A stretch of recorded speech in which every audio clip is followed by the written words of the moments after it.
ठीक है।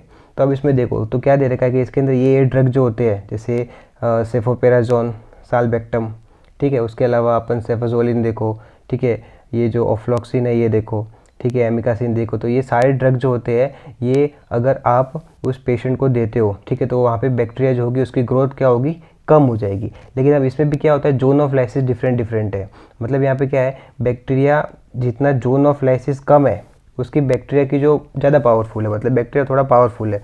Zone of lysis जितना ज़्यादा है, ठीक है, तो वहाँ पे बैक्टीरिया की जो ग्रोथ है वो धीरे धीरे कम होगी। तो जब भी अपन यहाँ पे एंटीबायोटिक कौन सा देना है वो सिलेक्ट करना है तो सबसे पहले अपने को जोन ऑफ लाइसिस देखना पड़ता है इसके अंदर भी, ठीक है, क्योंकि इतने सारे एंटीबायोटिक है, अब इसमें स्टार्ट कौन सा करना है। तो जोन ऑफ लाइसिस में अपन ये देखते हैं कि जिसका जोन ऑफ लाइसिस सबसे ज़्यादा है, मतलब वो एंटीबायोटिक बहुत ज़्यादा पावरफुल है और वो बैक्टीरिया की जो ग्रोथ है उसको क्या कर देगा, सप्रेस कर देगा, ठीक है।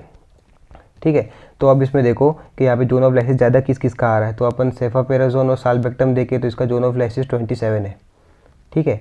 उसके अलावा अपन लो वाला देखते हैं कि जो सेफाड्रॉक्सिल है इसका जोन ऑफ लाइसिस कितना दे रखा है, 18 mm, ठीक है। इसके अलावा और एक और देखते हैं कि पिप्रासिलिन और टेजोबेक्टम है, इसका जोन ऑफ लाइसिस 25 mm है। एक और देख लेते हैं सेफिक्सिम, ठीक है, जिसका जोन ऑफ लाइसिस कितना दे रखा है, 23 mm, ठीक है। अब इतने different different zone of lysis तो आ गए, लेकिन फिर भी डाउट रहता है कि कौन सा स्टार्ट करें।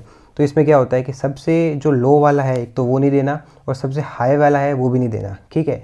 क्यों क्यों नहीं देना कि अगर देखो सबसे हाई वाला आपने अगर दे दिया तो क्या होगा, जब दूसरी बार अगर उसको कोई इन्फेक्शन हो रहा है तो बैक्टीरिया तो और ज़्यादा पावरफुल हो जाएगा, क्योंकि बैक्टीरिया जो होता है वो म्यूटेंट होता रहता है, उसके अंदर चेंजेस, जीन में चेंजेस आते रहते हैं, वो ज़्यादा पावरफुल फर्दर फ्यूचर में बन सकता है वो, ठीक है। तो इसके लिए अपने को जोन ऑफ लाइसिस है वो ज़्यादा भी सिलेक्ट नहीं करना, ठीक है, और कम भी नहीं करना, क्योंकि अगर कम किया तो फिर पेशेंट का जो इन्फेक्शन वगैरह है वो ठीक ही नहीं हो पाएगा, ठीक है। तो अपन क्या करते हैं, मीडियम रेंज का सिलेक्ट करते हैं। तो यहाँ पे मीडियम रेंज किसका दिख रहा है अपने को, सेफिक्सिम दिख रहा है। तो सेफिक्सिम जो होता है उसका कितना है, 23 mm है, जो कि मीडियम रेंज के अंदर ही आ रहा है। तो अपन यहाँ पे ये स्टार्ट कर सकते हैं, ठीक है। उसके अलावा और 23 किसका है, ये सेफोटेक्सिम है, तो सेफोटेक्सिम भी अपन दे सकते हैं, ठीक है। तो ना ज़्यादा और ना कम, अपने को मिडिल रेंज वाला स्टार्ट करना है, ठीक है।